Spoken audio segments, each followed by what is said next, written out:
주식수를 소각해서 감자를 할 것이냐, 아니면 액면가를 줄여서 할 것이냐, 아니면 양자를 병합할 것이냐, 이걸 정해야 된다는 겁니다. 그렇기 때문에 주주총회 의사록에 이러한 내용이 나와 있어야 되는 것이고요. 그 다음에 공고를 할 때도 이러한 내용이 기재되는 것이죠. 그래서 이번에 이제 자본금을 5억을 줄이려고 한다. 5억을 줄이려고 하는 것은 주식수를 5만 주를 줄여서 5억을 줄이겠다. 이와 같은 것이 주총 의사록에 나와 있어야 되고 신문에 공고가 돼야 되는 것이죠. 그래서 이 자본감도 절차도 주주총회 결의하고 신문 공고문이 필요한 것이고 그 기간도 이제 1개월 이상이 소요된다 이런 이야기죠. 1개월 이상이 소요된다. 자, 위에 있는 이익에 의한 주식소각을 봅시다. 양가로 2번에 나와 있는 자본감소 절차에 의한 주식소각은 일반적인 것이기 때문에요. 특별한 게 문제가 없지만 위에 나와 있는 이 세 가지의 그 이익에 의한 주식소각은 주식이 소각되게 되면 등기부상의 주식수를 줄여야 되는 것이죠. 그렇기 때문에 등기상이 나타나게 됩니다. 다만 이익에 의해서 주식을 줄이기 때문에 아까 말씀드린 것처럼 자본의 변경은 존재하지 않습니다. 자본의 변경은 없고 주식수만 줄어들게 된다고. 근데 이 주식수만 줄어들게 되는 게 이 세 가지 형태가 있다는 것이죠. 하나는 협의의 이익소각이라는 게 있고요. 주식의 소각이요. 이것도 이무소각, 강제소각이라는 게 있고 또 총회 결의에 의한 소각, 상환 주식의 상환 이렇게 돼 있는데 이 세 가지를 보시면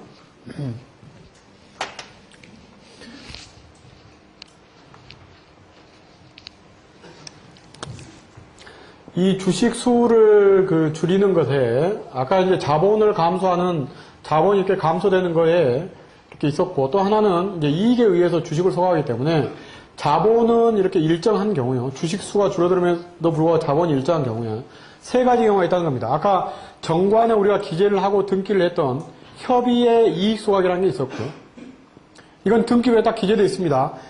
회사의 이익으로 주식을 소각할 수 있다. 딱 등기부에 기재되어 있다고요. 이러한 것이 정관에 기재가 없어도요. 정기 주주총회 결의를 할 때 이익 소각을 할 수 있습니다. 네, 이렇게. 세 번째는 상환 주식의 상환이에요.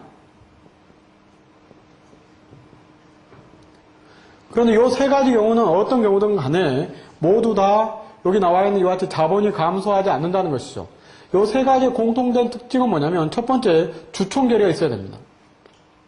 여기서 말한 이 주총 결의는 이 재무제표에 대한 승인을 말합니다. 그래서 이 재무제표를 승인할 때 그 손익계산서요. 그 다음에 이와 같이 이익잉여금의 처분계산서, 이익잉여금의 처분계산서 해가지고 이번에 이제 번 돈을 가지고 주식을 소각하는 데 써야 되겠다. 또 이와 같이 주식을 상환하는 데 써야 되겠다. 또 주식을 소각하는 데 써야 되겠다라고 하는 이와 같이 주주총회 결의가 있어야 됩니다. 이거요.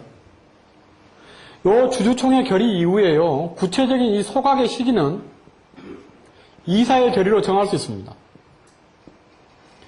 그러니까 이게 재무제표를 승인할 때는 3월 31일 날 있었죠. 그런데 여기 나와 있는 이 소각의 시기를 이와 같이 8월 달에 소각을 했다. 8월 20일에 소각했다면 이사의 결의로 이와 같이 8월 20일로 날짜를 잡아가지고 정할 수 있다는 겁니다. 요 주총 때 우리는 5월 30일까지 소각하겠다 이러한 것이 없다면 이사의 결의로 이와 같이 소각의 시기를 정할 수 있다는 겁니다. 그럼 여기에 이제 이사의 의사록도 있고 여기 주주총회 의사록도 있겠죠. 그런데 이것은 모두 다 이익에 의해서 주식을 소각하는 것이기 때문에 여기에 나와 있는 이 재무제표 승인에 관한 이 대차 대조표가 있어야 됩니다. 대차 대조표라는 것이 여러분들이 이제 서면에 보면 이익의 존재를 증명한 서면이라고 이렇게 하는 것이 바로 여기에 있어야 됩니다. 이게 있어야 돼요. 자, 그 다음에 네 번째요. 여기에서 이제 주의해야 될 것 중에 하나는 뭐냐면요. 요 위에 있는 협의의 이익 소각은 이것은 이무 소각도 있고 강제 소각도 있습니다. 여기에 나와 있는 정기 주주총회 결의한 이익 소각은 이것은 이무 소각입니다. 여기에 상환 주식의 상환은 강제 소각입니다. 그래서 제가 조문 옆에다가 강제 소각, 이무 소각 이렇게 적어놨는데 이것을 구분하는 이유는 왜 그러냐면요. 이무 소각이라는 것은 이번에 회사가 10억의 이익이 남으니까 이놈을 가지고 주식을 소각하는 데 사용해야 되겠다라고 정하게 되면 주식을 내놓고 돈을 가져갈 사람은 주식을 내놓게 됩니다. 그런데 강제 소각의 경우에는 주주들의 의사를 묻지 않고 일괄적으로 소각을 시키기 때문에요. 주주들의 의사를 묻지 않기 때문에 이 강제 소각의 경우에는 반드시 신문 공고를 해야 됩니다.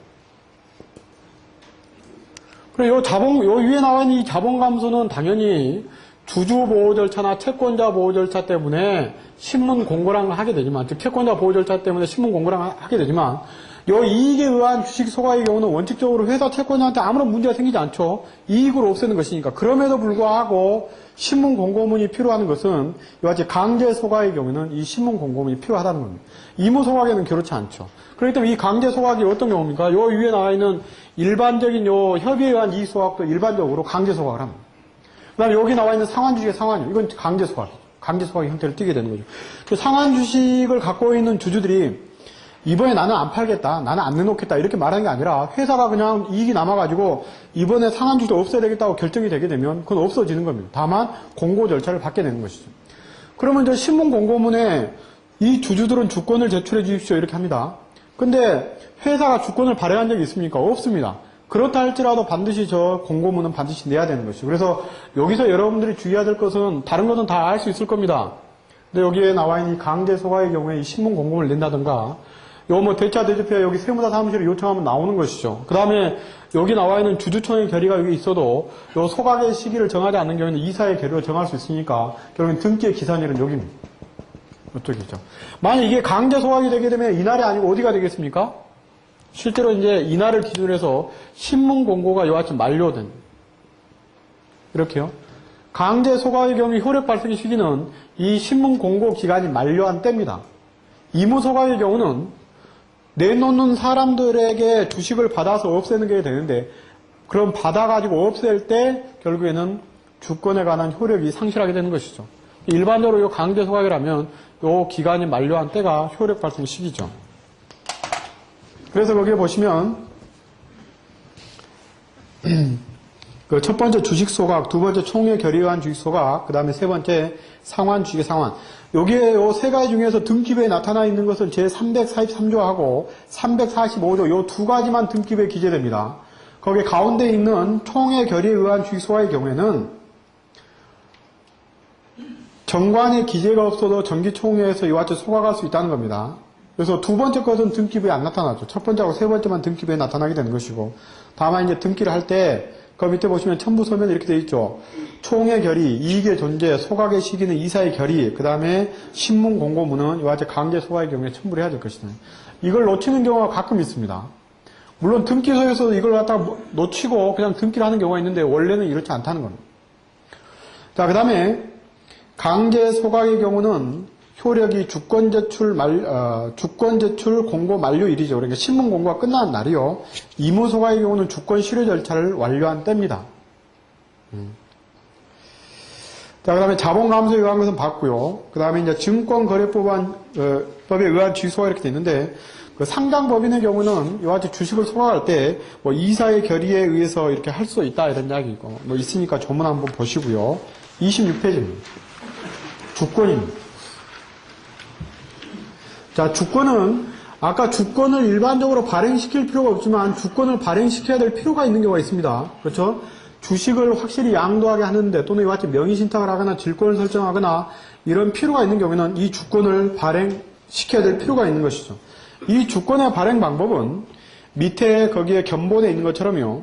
회사의 상호라든가 회사의 성립 연월일, 그 다음에 이와 같이 액면가가 얼마냐, 뭐 이런 것이요. 그 다음에 뭐 주권의 종류는 뭐냐, 그 위에 이제 그 1000만원 위에 이제 1만 주권이라고 이렇게 돼 있죠. 이 1만 주권이라는 것은 주권이 10,000개가 붙어 있다는 뜻입니다. 10,000개가 붙어 있다는 것이죠. 그래서 이렇게 인쇄를 해가지고 대표이사 누구누구에서 도장을 찍어서 내보내면 이게 주권입니다. 이게 주권입니다. 주권에 특별한 양식은 없지만 보통 이렇게 인쇄를 해서 발행하게 하죠.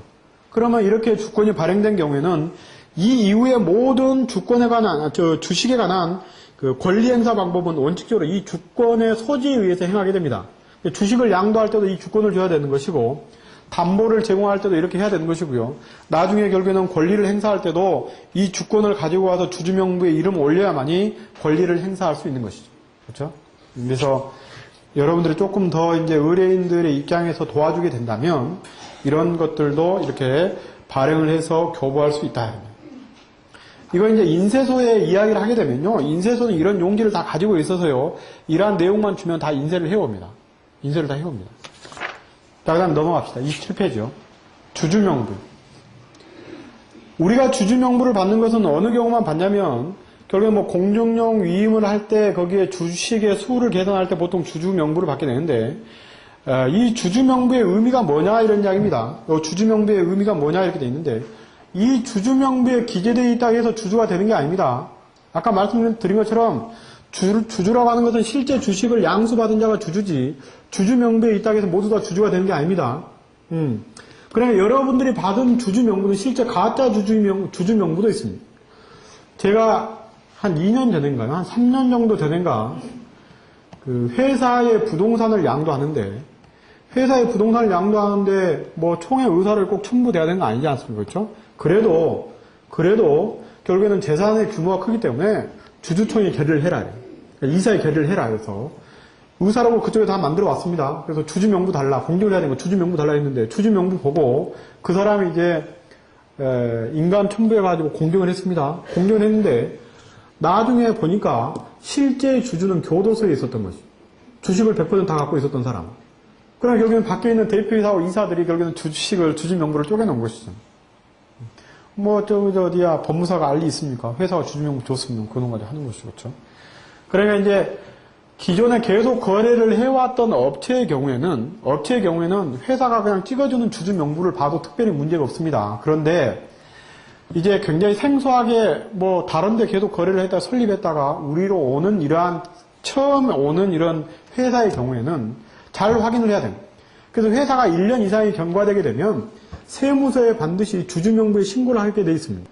제일 밑에 나와 있는 신문 공고문을 한번 봅시다. 기준일 제도하고 주주명부의 폐쇄 기간이라고 하는 게 있는데 일반 비상장 법인은 이러한 제도를 거의 이용하지 않습니다. 그리고 이러한 제도가 상법에 규정되어 있다 할지라도 이 제도를 이용해야 될 의무나 이런 것은 없습니다. 이것은 회사의 편의를 위해서 이와 같이 인정된 제도고요. 이것은 회사가 이용할 필요는 없다고요. 그러니까 주주총회를 할 때는 2주 전에 통지를 하면 되는 것이죠. 또 3주 전에 공고를 하면 되는 것이죠. 그러니까 기명식에 우리가 보통 발행하는 주식은 거의 다 기명식입니다. 주주명부에 다 이름이 있는 주주들이라고. 주주명부에 이름이 없는 주식이 있는 경우는 별로 없다는 겁니다. 그렇죠? 무기명식 주식이 발행된 경우는 거의 없다는 것이죠. 그러면 기명식 주주들은 주주명부에 주소가 다 있으니까 주소대로 2주 전에 통지하면 되는 것이고 만약에 거기에 주주의 이름이 없는 주식이 있다. 즉 무기명식의 주식이 있다고 한다면 그건 어떻게 하면 되는 겁니까? 3주 전에 신문에 공고를 하면 되는 것이죠. 그러면 결국에는 주주총회 소집 절차는 전부 다 거치는 게 된다 이런 얘기. 거치는 게 된다. 그러니까 여기 나와 있는 이와 같이 기준일 또는 주주명부의 폐쇄 기간을 반드시 이와 같이 거칠 필요는 없는 것이죠. 이것은 다수의 이해관계인이 존재하는 경우에요. 주주들이 존재하는 경우에 이러한 기준일 및 주주명부의 폐쇄 기간을 이와 같이 두기도 합니다. 이건 반드시 이 두 가지를 같이 써야 되는 건 아니고요. 하나만 써도 되고 결국엔 두 가지를 병행해서 써도 되는 것이죠. 그러나 실제에서 사용되는 경우에는 이 두 가지를 전부 다 이렇게 병용해서 사용하게 됩니다. 그 밑에 날짜를 보시면요. 5월 3일 날 현재 주주명부에 기재되어 있는 주주에게 의결권을 부여하며 이렇게 되어 있죠. 이 5월 3일이라는 것이 기준일입니다.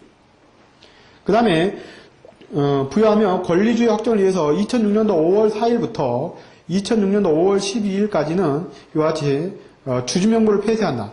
폐쇄한다는 것은 명의개서 해주지 않겠다 이런 이야기입니다. 주주가 설령 바뀌었다 할지라도 이제 다 끝났다 이런 얘기.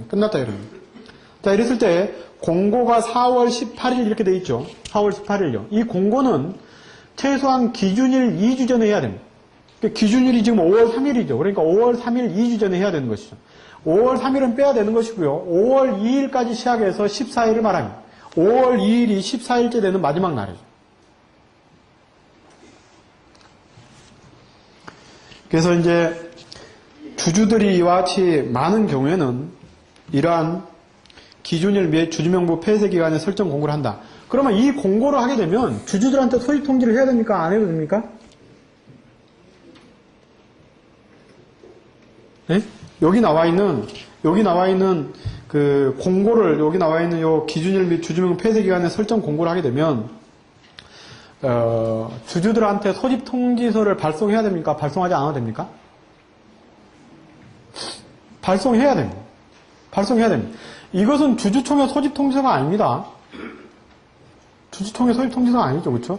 이것은 이와 같이 어떤 날 우리가 권리 행사할 주주를 정하겠다라고 하는 어떤 기준일을 갖다가 이와 같이 제3자에게 주주나 제3자에게 공시하는 기능을 제외하고는 없는 것이죠.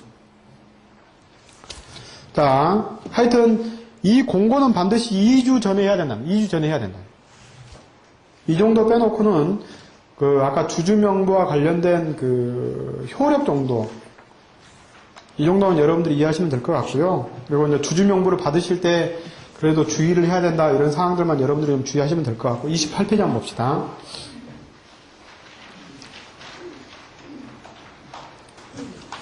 자, 주주총회 소집입니다. 다른 것은 없고요. 363조에 보시면 소집의 통지 또는 공고입니다. 총회를 소집할 때는 즉 총회일을 정해서 2주간 전에 각 주주에게 서면 또는 전자문서로 통지를 발송한다 이렇게 되어 있죠.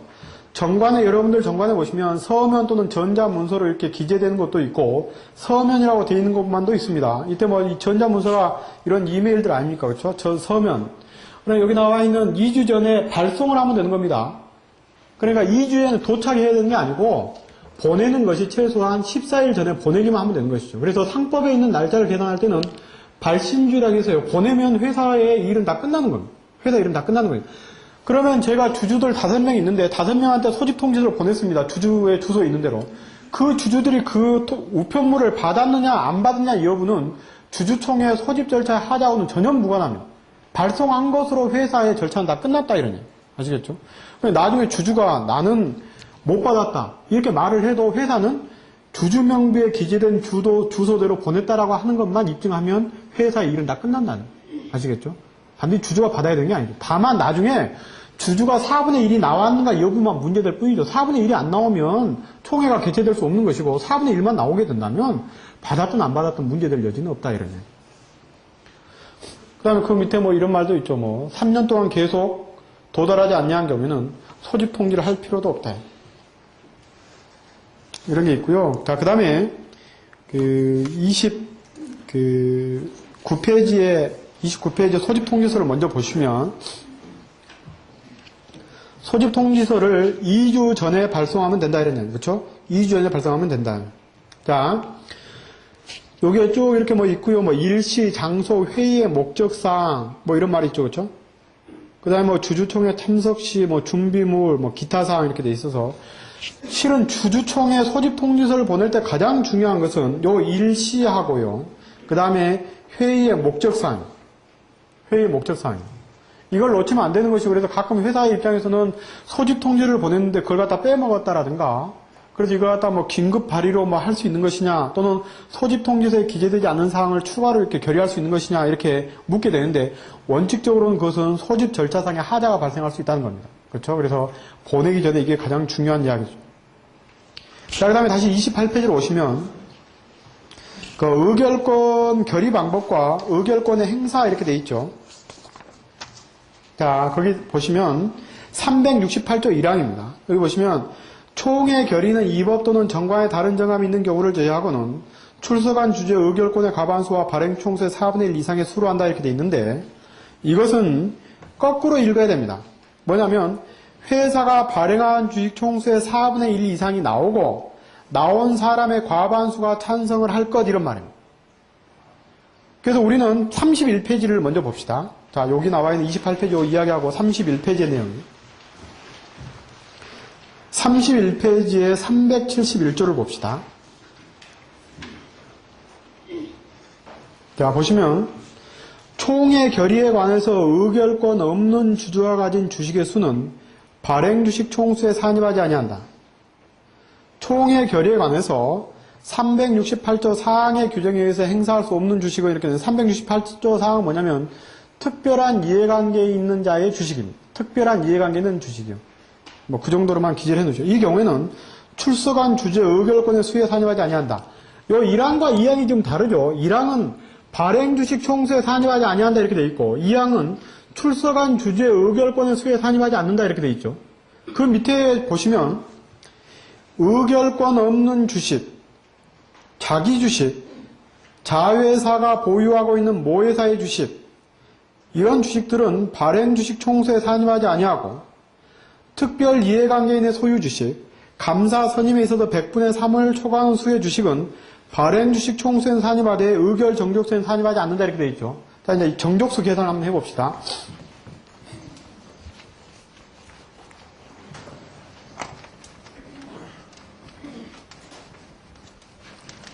지금 여러분들이 마지막으로 읽었던 무결권 주식, 자기 주식, 상호 보유 주식 이런 것이요.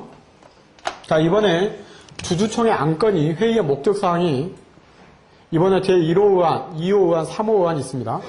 그래서 1호 의안에 뭐 이사 선임권, 뭐 재무제표의 승인권, 이사 선임권, 이사 보수권 이렇게 있습니다. 자, 그러면 이번에 주주가 갑을 병이 있는데요. 이 병이 갖고 있는 주식은 무결권 주식입니다. 그 다음에 또 회사가 또 자기 주식을 가지고 있을 수도 있죠. 자, 이게 뭐 10%, 무결권 주식 20%, 그 다음에 이자 갖고 있는 주식이 40%, 그 다음에 갑이 갖고 있는 주식이 30% 이렇게 돼 있다고 합시다. 그럼 이제 주식수 맞춰졌죠. 자, 이랬을 때요. 이번에 이러한 목적을 가지고 주주총회를 하려고 합니다. 자, 주주총회를 하려고 하면 회사가 기본적인 보통 결의사항은 4분의 1 이상이 나오고 나온 사람의 과반수가 찬성을 해야 됩니다. 그런데 이 보통 결의사항은 별로 많지 않습니다. 뭐 이사의 선임을 한다거나 감사의 선임을 한다든가 재무제표의 승인을 한다든가 이 정도가 보통 결의사항이기 때문에 여러분들이 회사에 대해서 요구하는 정족수는 그냥 특별 결의사항으로 맞추시면 됩니다. 그러니까 못해도 3분의 1 이상이 나와야 됩니다. 그리고 나온 사람의 3분의 2가 찬성을 해서 인감은 최소한 이 정도 줘야 됩니다. 보통 이렇게 이야기를 하죠. 그러니까 이사의 선임의 가장 적은 정족수는 몇 퍼센트만 나오면 되냐면요. 25% 나와가지고 여기에 과반수니까 12.5%, 6%만 결국에는 찬성을 하게 되면 이사를 선임할 수 있습니다. 총 주식수에.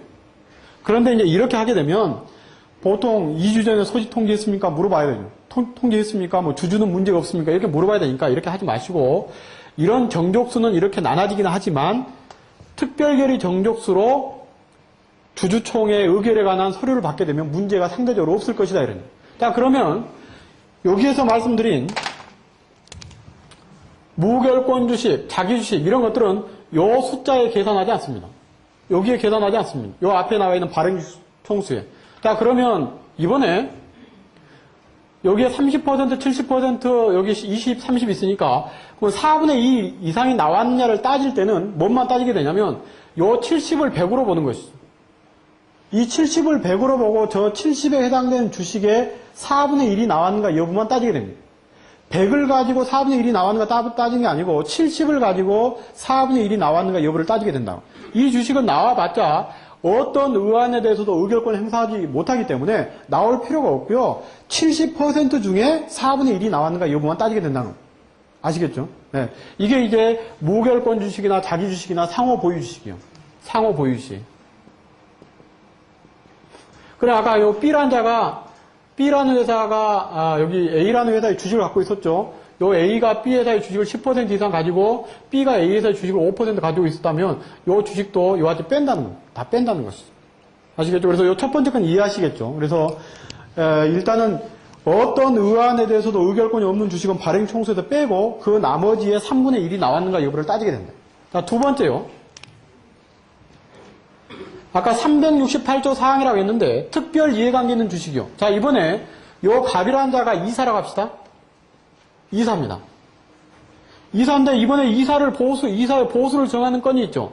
이것은 자기하고 특별한 이해관계가 있는 안건입니다. 자, 그러면 이번에 이사 보수를 정하는 주주총회를 할 때요. 어떻게 해야 됩니까? 자, 그러면 제일 처음에 3분의 1이 나왔느냐 또는 4분의 1이 나왔느냐를 따질 때는 이거 30% 빼고 70% 중에서 4분의 1이 나왔느냐 또는 3분의 1이 나왔는가 여부를 따집니다. 그러면 요 두 사람이 나왔으니까 갑하고 을이 나왔으니까 이것은 일단은 됐죠. 그렇죠? 나왔죠. 왜냐하면 저기 나와 있는 70%의 4분의 1이니까 결국에는 뭐 한 20%, 30% 하면 나왔다. 자, 나온 사람의 이제 그 뒤에 여기 요 뒤에 것은 뭐냐면 나온 사람의 의결 정족수의 과반수를 넘어야 되고 나온 사람의 의결 정족수의 3분의 2를 넘어야 된다는 겁니다. 그러면 이거 뭐냐면 이게 70%면 70%의 3분의 2를 넘어야 된다는 거예요. 여기요. 70%를 100으로 보고 이걸 100으로 보고 이것의 3분의 2가 넘어야 된다 이러니. 자, 그런데 여기에 특별한 이해관계 있는 사람의 이 사람은 여기에서 뺍니다. 감사선임에 있어서 100분의 3을 넘는 사람도 뺀다고. 이건 좀 이따 보고요. 그러면 여기 지금 갑이 갖고 있는 이 30%의 주식은 자, 일단 4분의 1이 나온 것은 됐고 그 뒤에 나온 사람의 3분의 2가 이와 같이 찬성을 해야 되는데 나온 사람의 이걸 계산할 때는 갑의 걸 빼고 40%의 3분의 2가 찬성을 했는가 여부를 따지게 된다는 겁니다. 아시겠죠? 예. 네.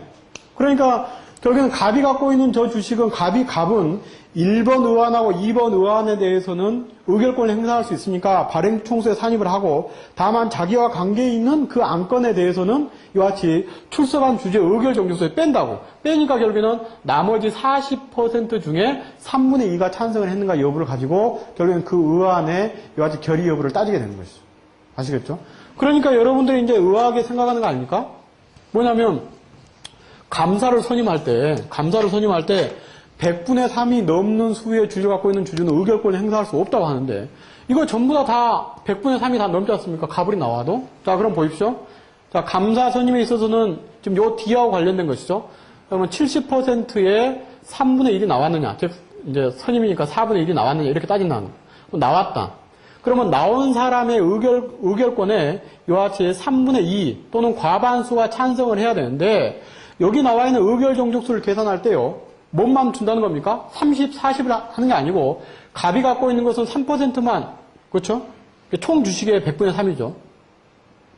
그 다음에 을이 갖고 있는 것도 총 주식의 100%, 100분의 3만 계산하게 된다는 겁니다. 이것의 3분의 2가 찬성을 했느냐 이것의 2분의 1이 찬성을 했는가 여부만 따지게 됩니다. 그렇기 때문에 결국에 감사 선임에 있어서도 아무리 적은 주식이라 할지라도 결국에는 감사가 선임되는 이유는 거기에 있죠. 만약에 감사 선임에 있어서 100분의 3을 넘는 자는 의결권을 행사할 수 없다 하면 갑을 주주가 100분의 3만 계산하게 된다면 4분의 1을 채울 수 있습니까? 총 주식수 따지면 채울 수가 없는 것이죠. 근데 계산은 이런 방식으로 하기 때문에 언제나 감사는 선임할 수 있는 것이죠. 언제나. 이것은 그 뒤에 나와 있는 증권거래법에 의해서 주주총회를 하는 경우도 마찬가지입니다. 그 30페이지 한번 볼까요?